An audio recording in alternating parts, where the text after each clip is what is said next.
पुत्र, हस्तिनापुर को एक उत्तराधिकारी देने का कर्तव्य तुम्हारा है। असंभव है ताऊ।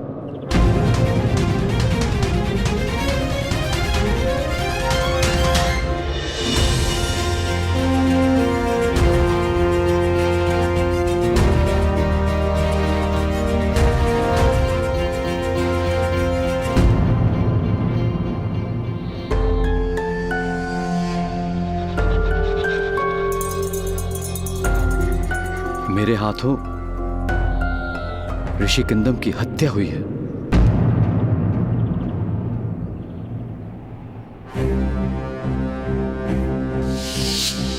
माद्री के कहने पर मैं स्वर्ण हिरण का आखेट करने गया था।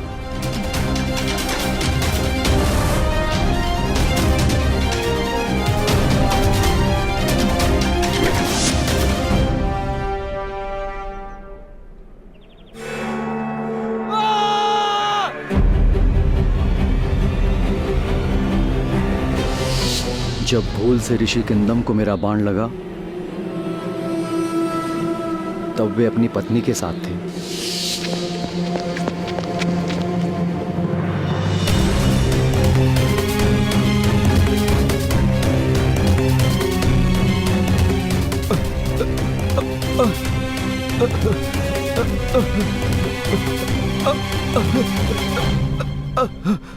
मेरे एक ही तीर से उन दोनों के प्राण चले गए।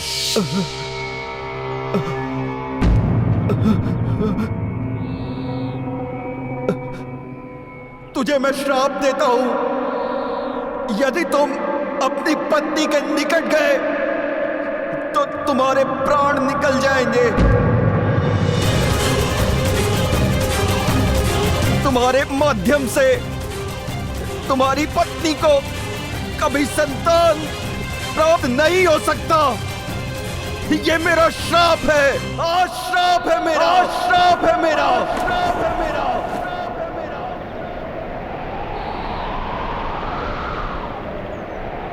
मेरे माध्यम से मेरी पत्नी को संतान प्राप्त नहीं हो सकती था।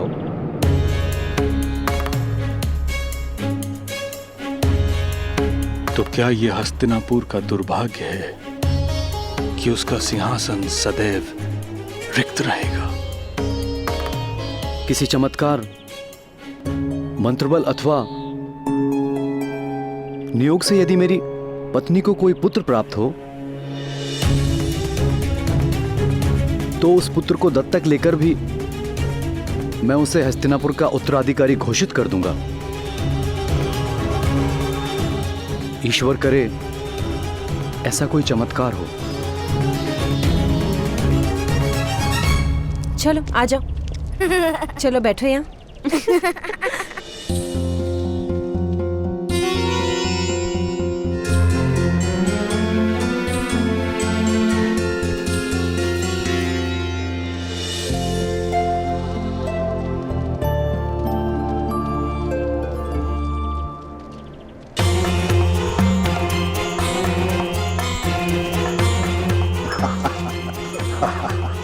देखा, कर्ण को ऐसे प्रेम की आवश्यकता है। मेरी मानो तो इसे कुंती के पास ही छोड़ दो। माता का प्रेम ना सही, परंतु माता के जैसा प्रेम तो मिल जाएगा।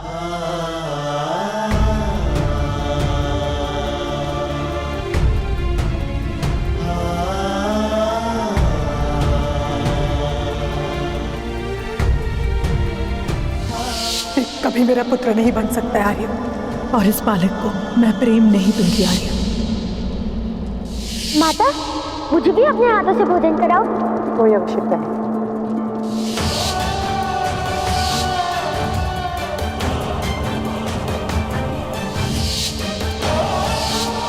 करण को पालना ही मेरे जीवन की एक पीड़ा है।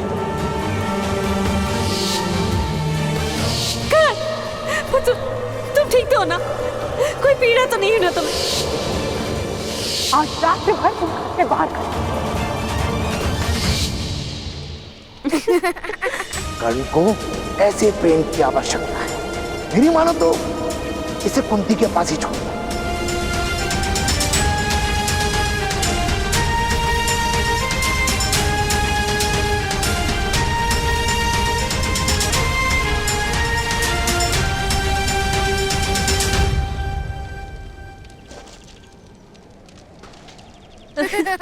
ये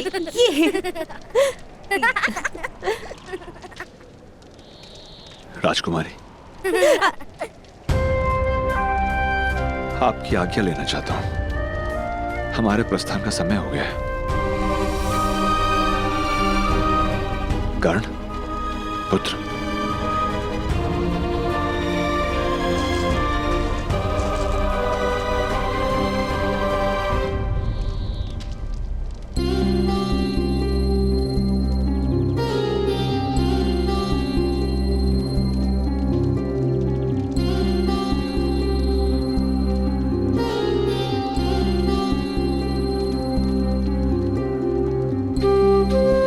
कुछ समय और रुक जाते अधिरथ महोदय। रात्रि का समय है।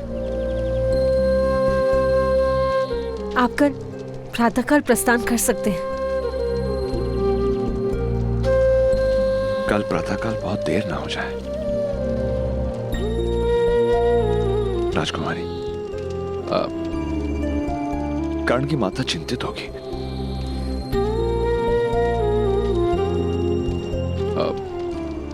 कर्णपुत्र, राजकुमारी के चरण स्पर्श करो और उनसे आज्ञा ले लो।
मेरा स्मरण करोगे ना पुत्र?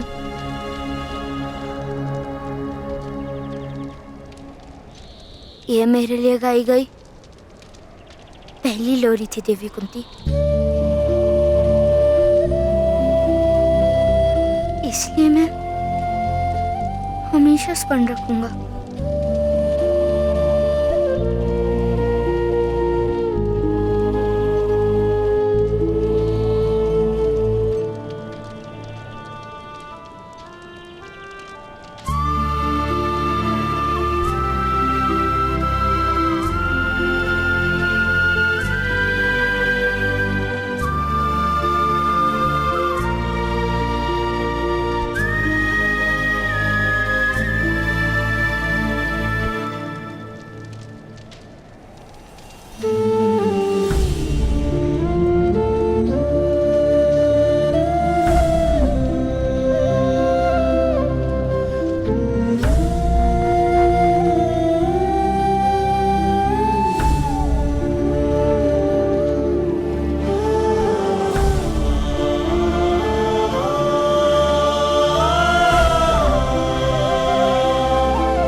अपनी पत्नी को समझाओ सुषेण।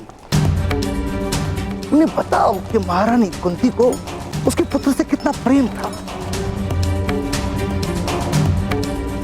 कर्ण क्रोध का नहीं, प्रेम का अधिकारी है। यदि वो अभी भी नहीं मानी तो मैं कह देता हूं कर्ण को मैं अपने साथ ले चलूंगा, अन्यथा महारानी कुंती के पास छुट जाऊंगा। उन्हें भी पुत्र का प्रेम मिल जाएगा। नियति का खेल भी विचित्र है। कर्ण को माता का प्रेम नहीं और महारानी कुंती को संतान की कोई संभावना नहीं। तात्पर्य? ऋषि किंदम का श्राप है महाराज को। यदि उन्होंने अपनी पत्नी को स्पर्श भी किया तो उनकी मृत्यु हो जाएगी। महारानी कुंती को कभी संतान नहीं हो सकती। अभी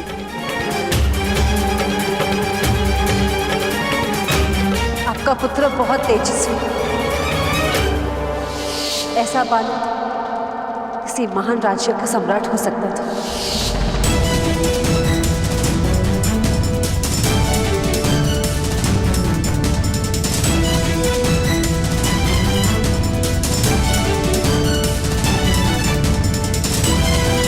अरे अधिरथ, अधिरथ,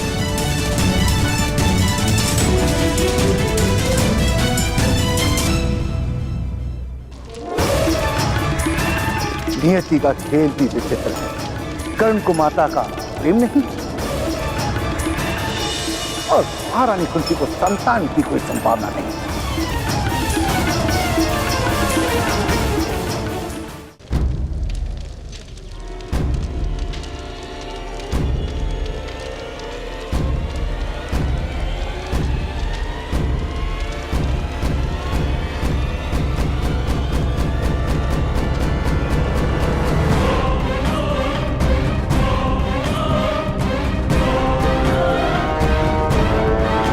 अपने प्रण का विस्मरण हो गया अधिरथ महोदय। नहीं देवी, किंतु जिस बालक का उत्तरदायित्व आपने मेरे सर दिया था उसके भविष्य का स्मरण हो गया। एक सी का बालक कुछ समय के लिए एक छोटी सी घड़ी में छुप सकता है, वहां पल नहीं सकता। कर्ण की दिव्यता मेरे आवास में कैसे पल सकती है? हस्तिनापुर के सिंहासन पर अधिकार है उसका। उसका अधिकार है राजकुमारी कुंती की ममता पर। नहीं अधिरथ, कर्ण को कभी हस्तिनापुर का सिंहासन प्राप्त नहीं होगा, क्योंकि कर्ण महाराज पांडु का पुत्र नहीं। क्षत्रियों में नियोग के माध्यम से भी पुत्र प्राप्त होना उचित माना गया है, किंतु उस पद्धति में समग्र परिवार की सहमति होती है। विवाह से पूर्व जन्मा बालक स्त्री के पति की संतान कभी मानी नहीं जा सकती। राजकुमारी का ये रहस्य यदि प्रकट हो गया तो महाराज क्रोध में आकर राजकुमारी का त्याग भी कर सकते हैं। महामहिम इस बात को हस्तिनापुर का अपमान मानकर कुंती राष्ट्र पर आक्रमण कर सकते हैं। जब माता सीता की पवित्रता पर संदेह होता था तो राजकुमारी का क्या होगा? कर्ण का क्या होगा? तो क्या राजकुमारी की कोख से जन्म लेना कर्ण का दुर्भाग्य है? माता तो केवल जन्म देती है अधिरथ, भाग्य तो विधाता देते हैं। कर्ण को प्रेम और परामर्श दीजिए, उससे अधिक उसे समाज से और कुछ नहीं दिला पाएंगे आप। तो समाज के भय से मैं कर्ण को उसकी माता के प्रेम से वंचित रखूं?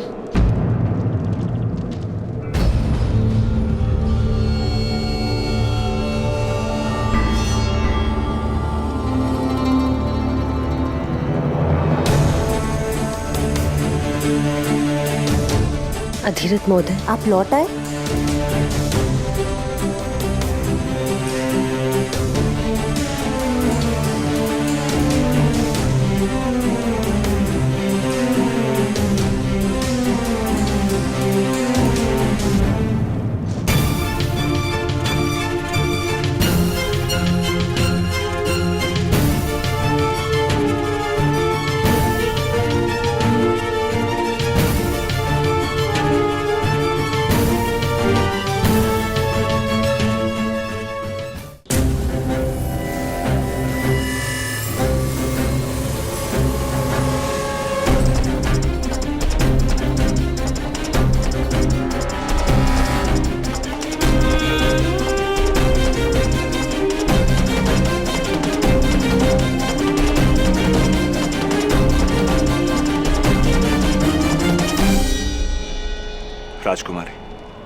आपकी ओर से कर्ण के लिए कोई भेंट प्राप्त करने आया।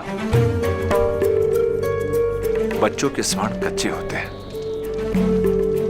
आपकी दी गई भेंट कर्ण के लिए आपके स्मरणों का आधार बन जाएगी।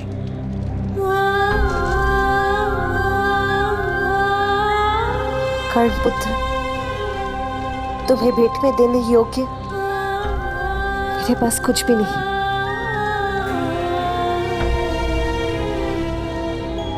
केवल इस अंगूठी के।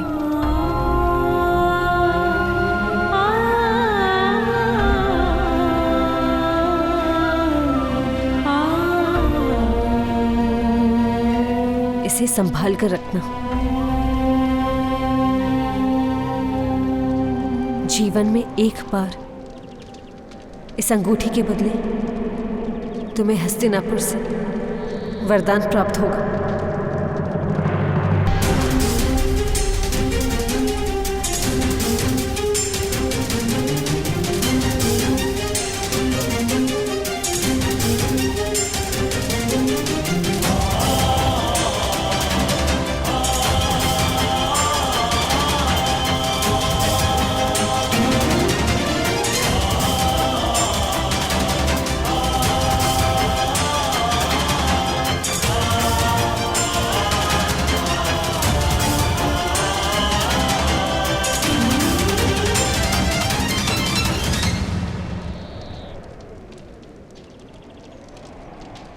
आदिरथ महोदय, आपने महाराज कुंती भोज तथा कुंती राष्ट्र पर बहुत बड़ा उपकार किया है। और दुख की बात यह है कि आपका यह अनुग्रह कोई कभी जान नहीं पाएगा।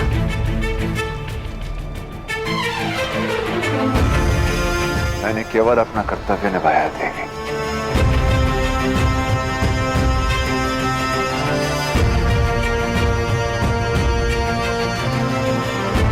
किंतु दुख इस बात का है कि एक बार पुनः समाज के भय ने कर्ण को उसके अधिकार से वंचित कर दिया।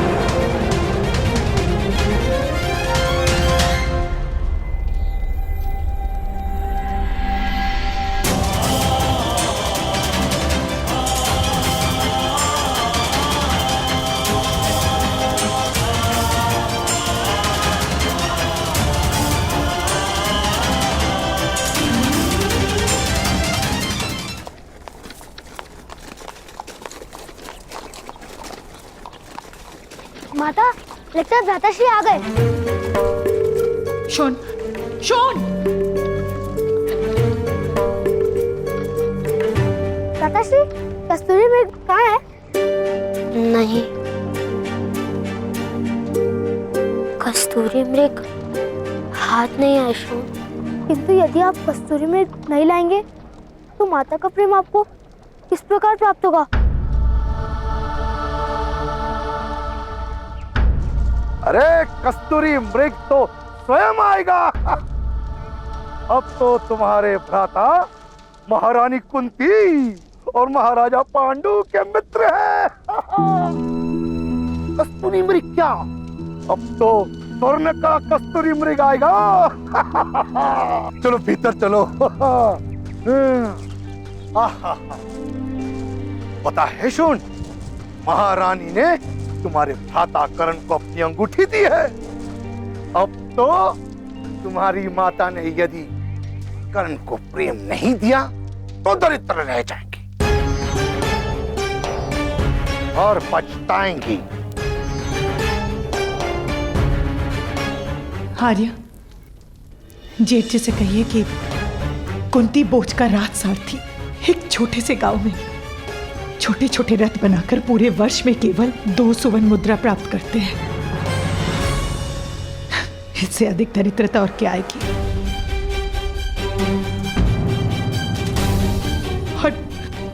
और मैंने कहा था उसे कस्तूरी मृग लाने के लिए, मैंने कहा था धनुष उठाने के लिए,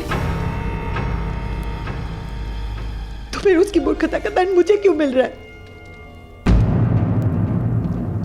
संतान की मूर्खता का दोष और संतान की सफलता के लिए प्रशंसा दोनों माता को ही मिलते हैं। यदि तुम कर्ण जैसे चमत्कारिक और दिव्य बालक को अपनाओगी तो प्रशंसा तले डूब जाओगी, गर्व से फूल ही नहीं समाओगी। मुझे किसी की प्रशंसा की कोई आवश्यकता नहीं है। और ये दिव्य है ना, तो ये मत भूलिए, दिव्य का स्थान दिव्य लोक में है, देवताओं के बीच में।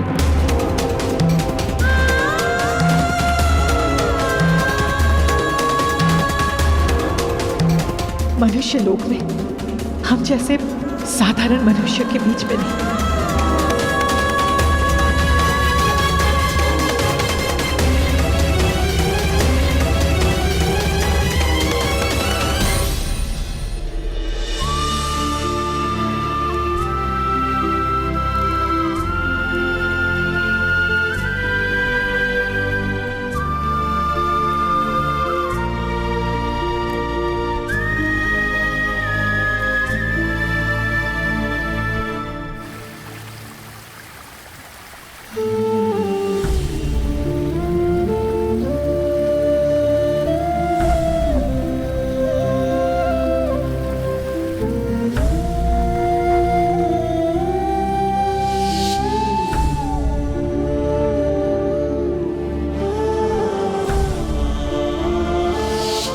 और ये दिव्य है ना, तो ये मत भूलिए, दिव्य का स्थान दिव्य लोक में है, देवताओं के बीच में।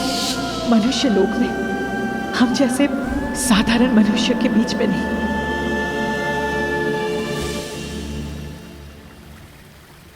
भ्राताश्री, इस प्रकार यहाँ क्यों बैठे हैं? तो कहाँ बैठो शोन? चलिए, क्या आपको पता नहीं यहाँ पिशाच आते हैं? अब मुझे पिशाच से कोई भय नहीं, वैसे भी मेरी मृत्यु होने वाली है। माता ने उचित कहा है, दिव्य का स्थान देवलोक में ही होता है। पर माता का क्रोध तो कल तक उतर जाएगा। नहीं शोन, ताऊ ने कहा था यदि किसी वस्तु से प्रकाश निकले तो वे दिव्य होती है।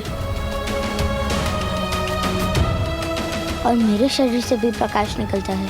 आपके शरीर में से कहाँ प्रकाश निकलता है? बताइए। ऐसे नहीं निकलता, किंतु जब मैं पर्वत से गिरता हूँ तब पूरे शरीर से प्रकाश निकलता है। अवश्य मेरी मृत्यु अब निकट है, उससे मुझे कोई हानि नहीं होती। तो दिखाइए। मृत्यु? अरे नहीं, प्रकाश। चलो दिखाता हूँ।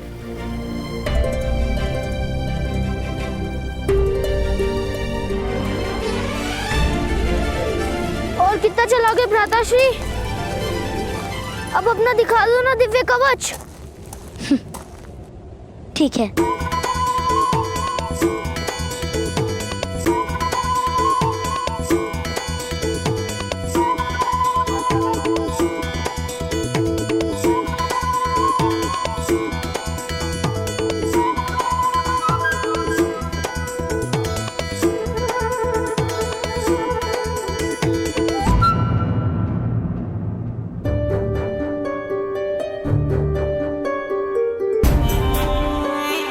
आश्चर्य है, अब कवच नहीं निकल रहा। यदि कवच प्रकट होता तो कितना सुख मिलता ना। उस कवच के कारण पर्वत से गिरने पर भी मुझे कोई घाव नहीं हुआ था, रक्त भी नहीं निकला था। मैंने कहा ना, दिव्यता थी। हम सारे मित्रों को कवच दिखाते, सब आपसे भयभीत हो जाते। मैं मृत्यु से पहले स्वयं राजा की एक बार रक्षा भी कर लेता। हाँ, यदि राजा के सामने कोई सिंह आ जाता तो आप उसका जबड़ा चीर देते और मैं उसके कान खींच लेता। किंतु तुम्हारे शरीर से कहाँ कवच निकलता है? मैं प्रयास करता हूँ। आप मेरे भ्राताश्री हो ना, तो आपके और मेरे हाथ और पैर समान है, तो कवच क्यों नहीं हो सकता? किंतु अभी कवच नहीं प्रकट हो रहा है ना शोन?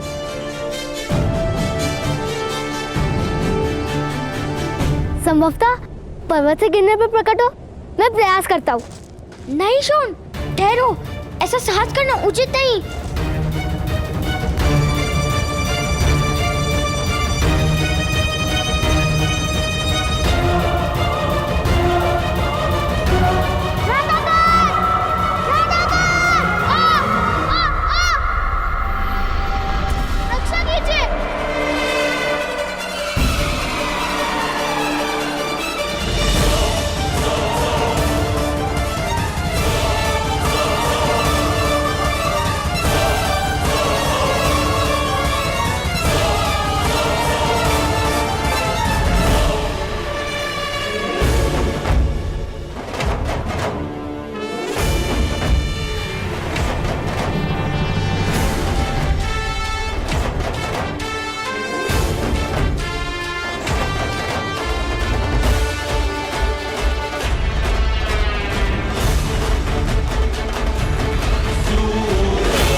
भ्राताश्री के शरीर से कवच प्रकट होता है। और आपने देखा वो पत्थर भी कैसे टूट गया। किंतु मुझे और मेरे भ्राताश्री को कोई हानि नहीं हुई।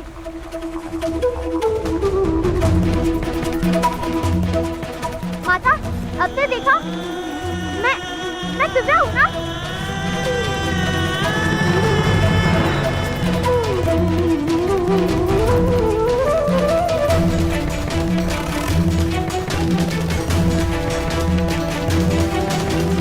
अंदर रखना, विनाश हो दो, मेरे शोन से दूर रहना। शोन, चलो। छोड़ दो मुझे माता, मुझे भ्राता कर्ण के पास जाना है। कोई आवश्यकता नहीं है।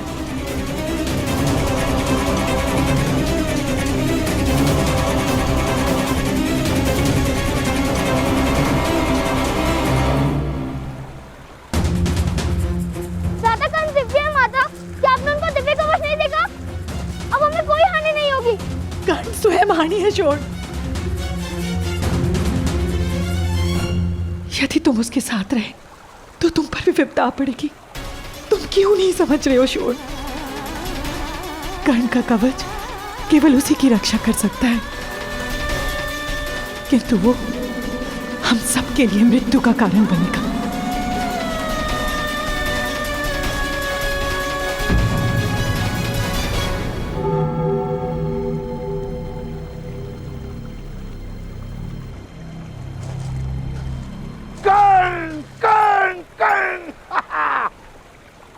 तुमने तो अपनी दिव्यता बता दी। अब एक और दिव्य रथ बनाने में मेरी मदद करोगे?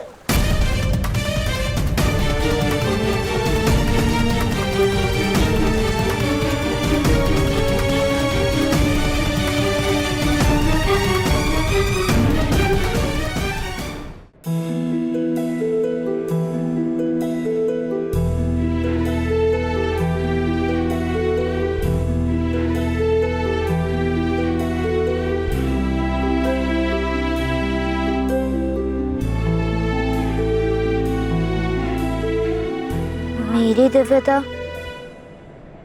माता के लिए क्रोध का कारण क्यों बन गई था? या!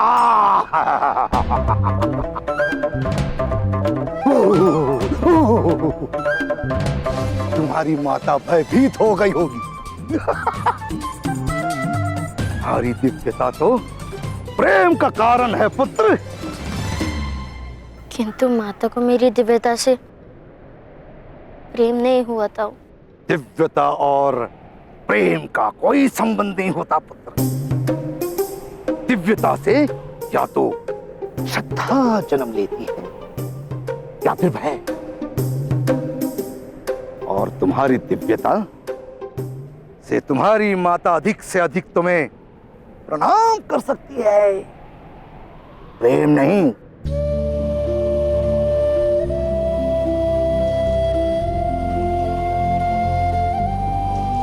माता से प्रणाम की अपेक्षा किस बालक को होती है ताऊ? मुझे माता के प्रेम की आवश्यकता है। क्या माता मुझे कभी प्रेम नहीं करेंगी?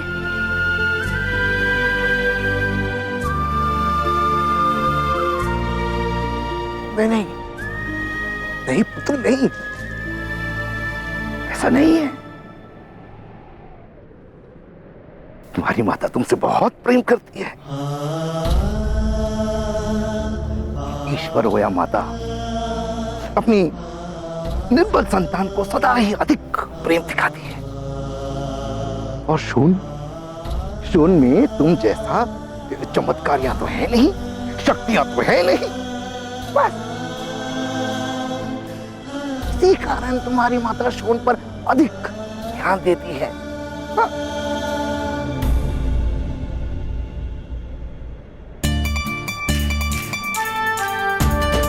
यदि ऐसा है तो मैं शोन को भी मेरे समान शक्तिमान बना दूंगा।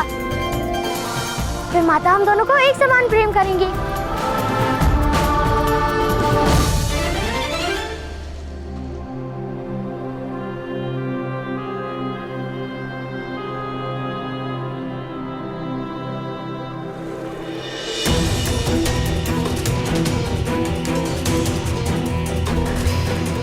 भगवान ने राजकुमारी को आश्वासन दिया था कि वो सदैव अपने पुत्र की रक्षा करेंगे। यही कारण है कि इस बालक के पास दिव्य कवच तथा कुंडल है। आपका पुत्र बहुत तेजस्वी है। ऐसा बालक तो किसी महान राज्य का सम्राट हो सकता था।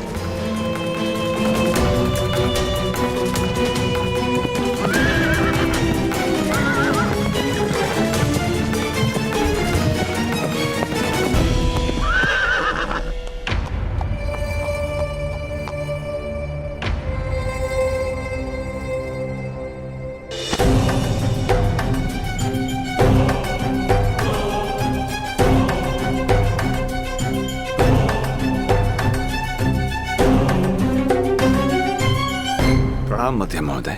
मेरे अश्वों को आज जल नहीं पिलाया तुमने। क्षमा कीजिएगा, किसी काम में व्यस्त हो गया था। मैं अभी जल पिला देता हूं। किस काम में व्यस्त है अधिरथ, बहुत अच्छे से जानता हूं मैं। स्वयं अपनी आंखों से देखा है मैंने।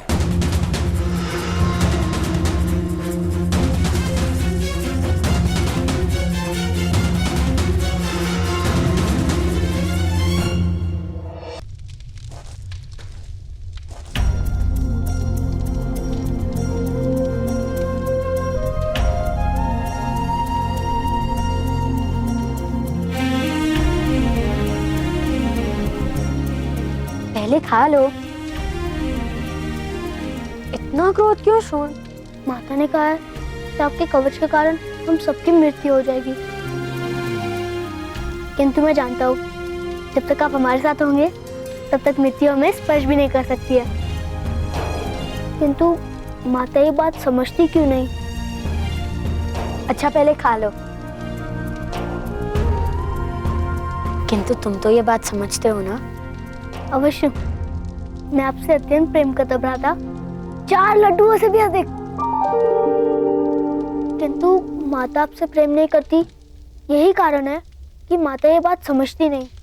शीघ्र ही माता मुझसे प्रेम करने लगेगी।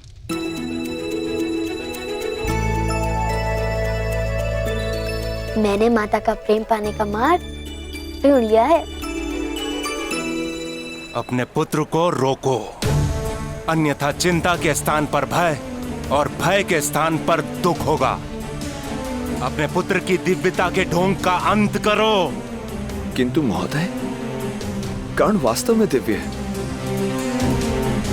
उसकी दिव्यता ईश्वर का प्रसाद है। उसको गुप्त किस प्रकार रखा जा सकता है? सूतों को दिव्यता की अनुमति नहीं है।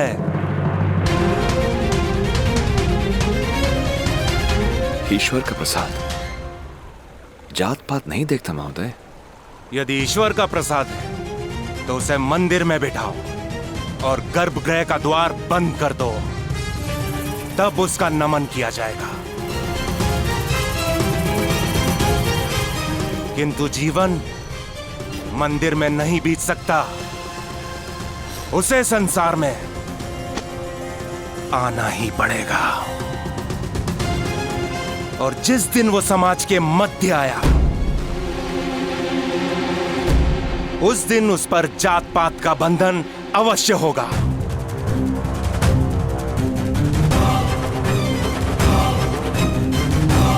स्मरण रहे अधिरथ, यदि तुम्हारे पुत्र ने शक्तिमान बनने का प्रयास भी किया तो परिणाम बहुत गंभीर होगा।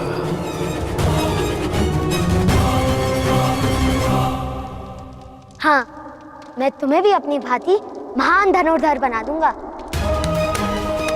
उसके पश्चात माता का प्रेम मुझे भी प्राप्त होगा।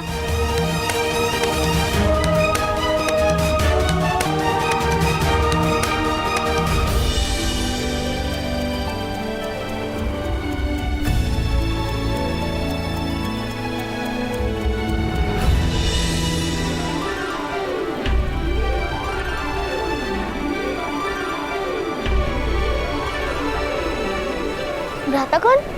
आप मत्स्य को लक्ष्य बना रहे हैं? मत्स्य को नहीं, मत्स्य के मत जो पत्थर है उसको।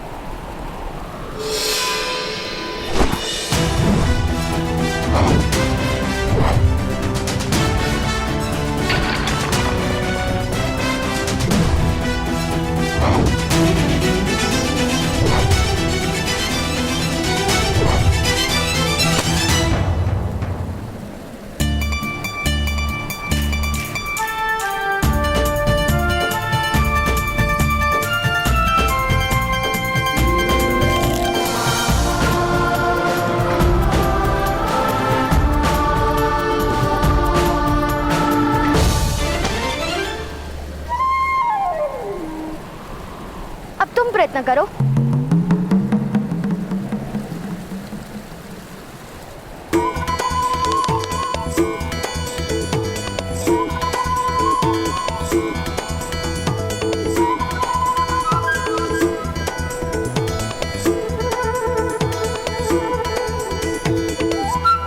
इस प्रकार धनुष उठाओ, इस प्रकार प्रत्यंचा खींचो, अपने नेत्र केवल लक्ष्य पर रखो और पवन की दिशा देखो। तल संधान करते समय मस्तक थोड़ा सा नीचे और हाथ ऊपर होने चाहिए। ना मस्तक मेरी आज्ञा मान रहा है, ना हाथ और ना ये धनुष।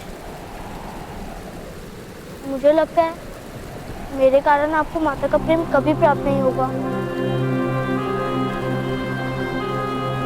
प्रयत्न करते रहो शोन, उस प्रयत्न से क्या लाभ होगा उसकी चिंता छोड़ दो। जाओ शोन, अब तुम फिर से प्रयत्न करो।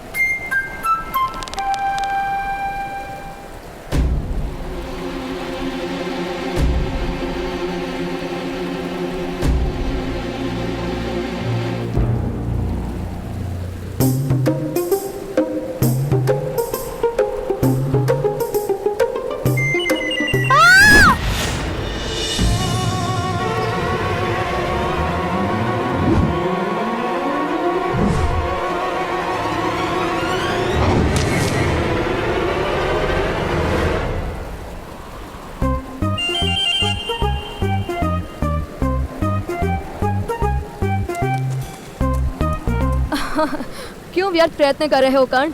मेरे पिता कहते हैं कि धनुर्विद्या सूतों का कार्य नहीं है। किंतु मेरे ताऊ कहते हैं विद्या उनकी होती है जो ग्रहण कर ले। और यदि विद्या ही क्षत्रिय होने का प्रमाण है तो शोण भी धनुर्धारी बन जाएगा।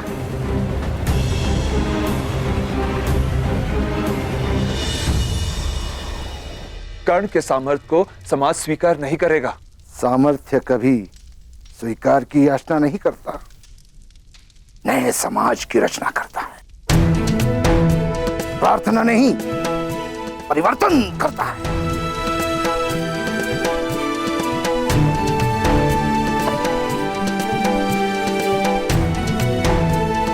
ऐसा ही आत्मविश्वास लेकर आप भी घर से निकले थे। क्या हुआ? ना संसार बसा पाए और ना परिवर्तन ला पाए।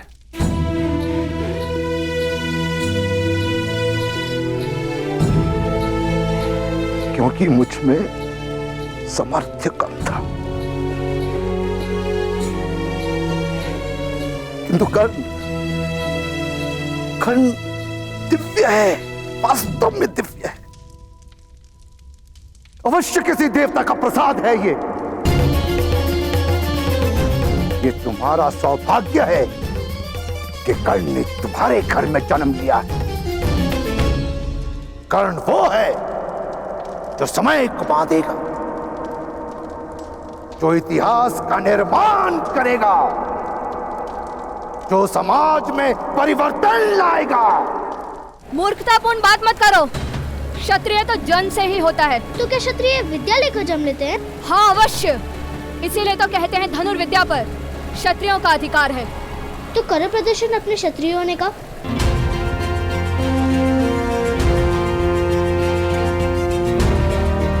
उस पेड़ से फल लाकर दिखाओ। मत्स्य के मत से तुम्हें अपने बाण का मार्ग बनाना पड़ेगा।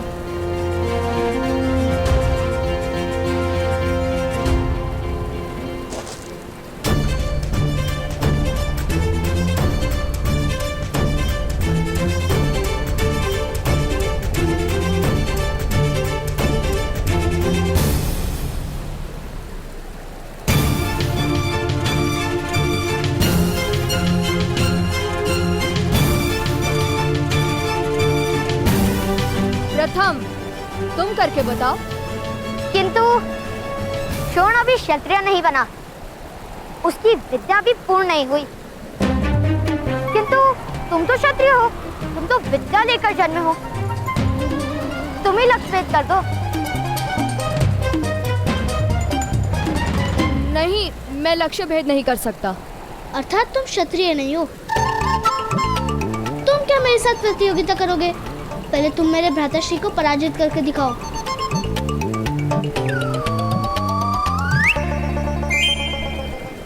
और जब तक तुम भ्राताश्री को पराजित नहीं करोगे तब तक हम तुम्हें क्षत्रिय नहीं मानेंगे। असंभव। मैं अपने छोटे से बालक के कंधों पर आपके सपनों का भार नहीं आने दूंगा। कृपा करके उसके मस्तक में मिथ्या वचन मत भरिए। मेरी तो केवल इतनी इच्छा है कि वो अपना जीवन सुख और संतोष के साथ जी। नहीं बनाना चाहता उसे योद्धा, नहीं करवानी है समाज के साथ शत्रुता, उसके जीवन में संघर्ष नहीं भरना चाहता मैं। सामर्थ्य और संघर्ष में तो पति पत्नी का संबंध है अधिरथ। नहीं भ्राताश्री, कोई संघर्ष नहीं होगा उसके जीवन में। कर्ण सामान्य है और एक सूत की तरह सामान्य जीवन जिएगा। इस समय प्रकाश कम हो गया है। मैं कल प्रातः का लक्ष्य भेद कर दूंगा। सुनो, यदि तुम लक्ष्य भेद नहीं कर पाए तो तुम्हें भ्राताश्री के चरण स्पर्श करने पड़ेंगे, और यदि लक्ष्य भेद कर पाए तो मैं तुम्हारे चरण स्पर्श करूंगा। चलो श्वेत केतु, चलो।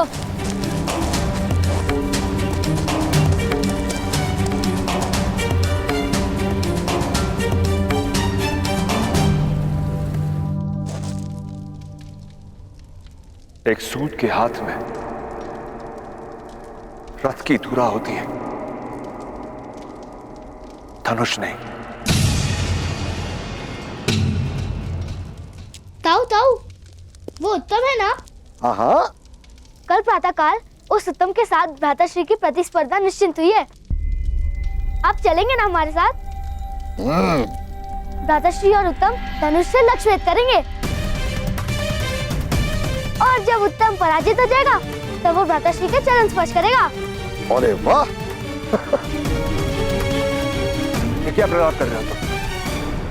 कोई प्रतिस्पर्धा नहीं होगी, कोई लक्ष्य भेद नहीं होगा। किंतु पिताश्री, यदि प्रतिस्पर्धा नहीं होगी तो भ्राताश्री को उस उत्तम के चरण स्पर्श करने होंगे। तो कर्ण चरण स्पर्श नहीं, बड़ी बात करेगा।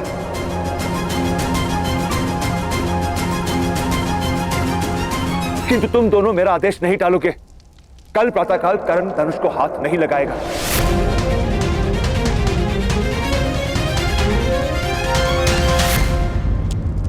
पिताश्री, कल प्रातः काल मुझे आपके साथ आने का आदेश दीजिए ना। क्यों पुत्र, सेना निरीक्षण में तुम्हें क्या रुचि? मुझे चरण स्पर्श करने में रुचि नहीं। मैंने एक भूल कर दी पिताश्री। जाओ। मेरे सम्मान पे प्रश्न हुआ तो मैंने प्रतियोगिता को स्वीकार कर लिया। भूल से कल प्रातः काल मेरी कर्ण के साथ धनुष विद्या की प्रतिस्पर्धा है। मेरी हार निश्चित है। वो सूतपुत्र अब भी ये साहस उसके पिता को चेतावनी दी थी, फिर भी यदि उसने कल धनुष का स्पर्श किया तो जीवन भर उस साहस के लिए पछताएगा।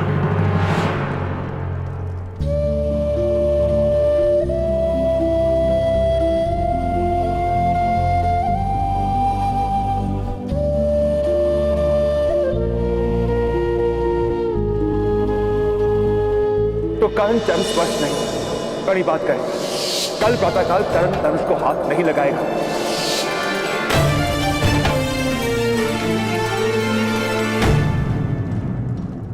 तुम्हारी ओर से मैं उत्तम के चरण स्पर्श करूंगा। शोन,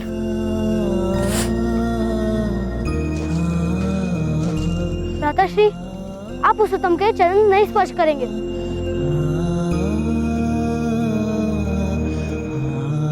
आपको प्रतियोगिता करनी ही पड़ेगी। पिताश्री का आदेश नहीं टाल सकते हम।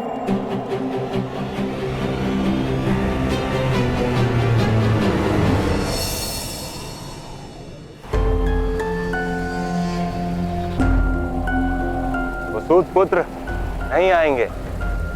क्षत्रियों से प्रतियोगिता करने का साहस सूत पुत्र में नहीं होता पुत्र।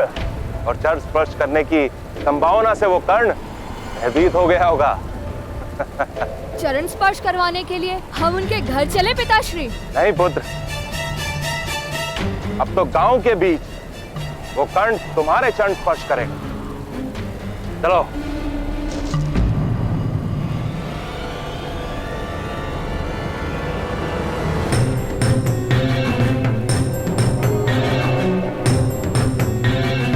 चलिए भ्राता, बाहर चलते हैं।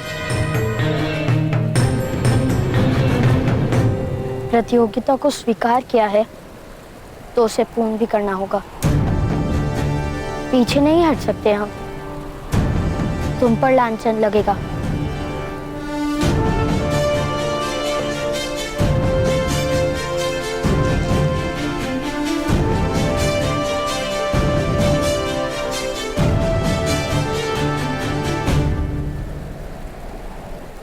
प्रतियोगिता करोगे कैसे सुपुत्र?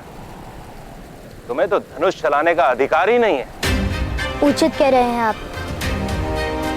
पिताश्री ने हमें धनुष चलाने की अनुमति नहीं दी।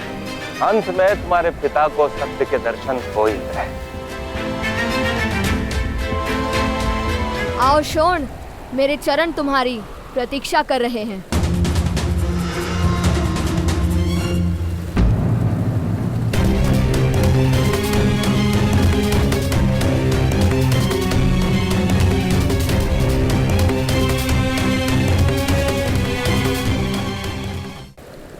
उत्तम, यदि तुम्हें आपत्ति ना हो तो शोण के स्थान पर क्या मैं तुम्हारे चरण स्पर्श कर सकता हूँ? नहीं भ्राताश्री, आप उत्तम के चरण स्पर्श नहीं कर सकते। मैं ही उत्तम के चरण स्पर्श करूंगा। अरे दोनों ही कर लो। भूतों को चरण स्पर्श करने में लज्जा किस बात की?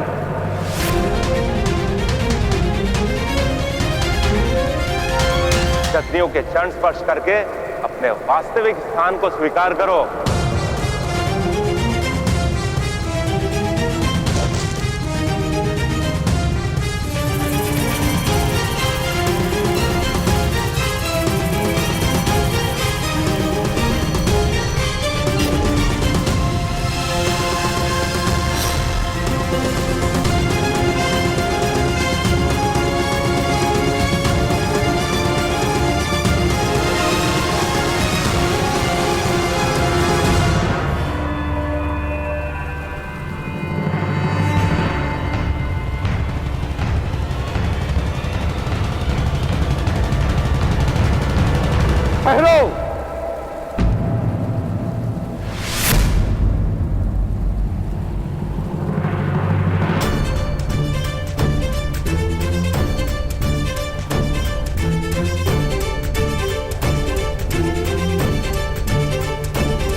जाओ पुत्र।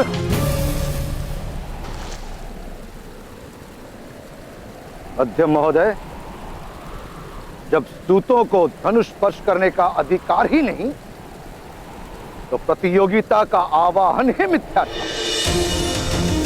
जय पराजय का प्रश्न ही कहां उठता है? तात्पर्य ये महोदय, यदि प्रतियोगिता ही नहीं हुई तो चरण स्पर्श ही क्यों? उचित कह रहे हो। चरण स्पर्श करने की कोई आवश्यकता नहीं। बस इन सूत पुत्र को अपना स्थान स्मरण रहे, वही काफी है। चलो तक। किंतु आपके पुत्र को तो धनुष स्पर्श करने का अधिकार है ना? ये यदि उसने लक्ष्य वेद नहीं किया तो उसे कर्ण के चरण स्पर्श करने होंगे। आओ आओ पुत्र उत्तम, आओ कर्ण के चरण स्पर्श करो या लक्ष्य वेद करो। जाओ पुत्र, लक्ष्यभेद करो। जाओ।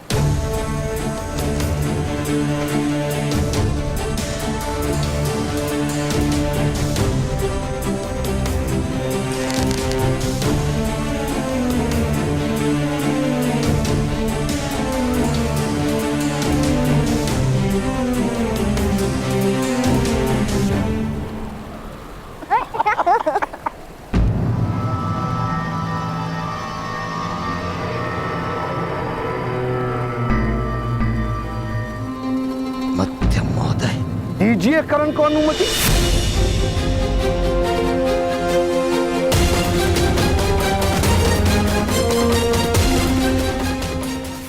दीजिए कर्ण को अनुमति। पिताश्री ने हमें धनुष चलाने की अनुमति नहीं दी। अनुमति दी। आओ कर्ण, धनुष स्पर्श करो। जाओ पुत्र कर्ण, अपने सामर्थ्य का ज्ञान दे दो मध्य महोदय को।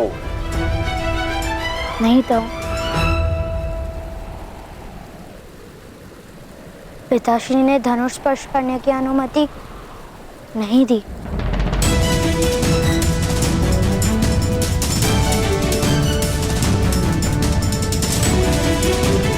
पुत्र कर्ण, ईश्वर ने 2 हाथों के साथ 2 पैर भी तो दिए हैं। तुम्हारे पिताश्री ने तो केवल हाथों से धनुष ना स्पर्श करने का आदेश क्या है।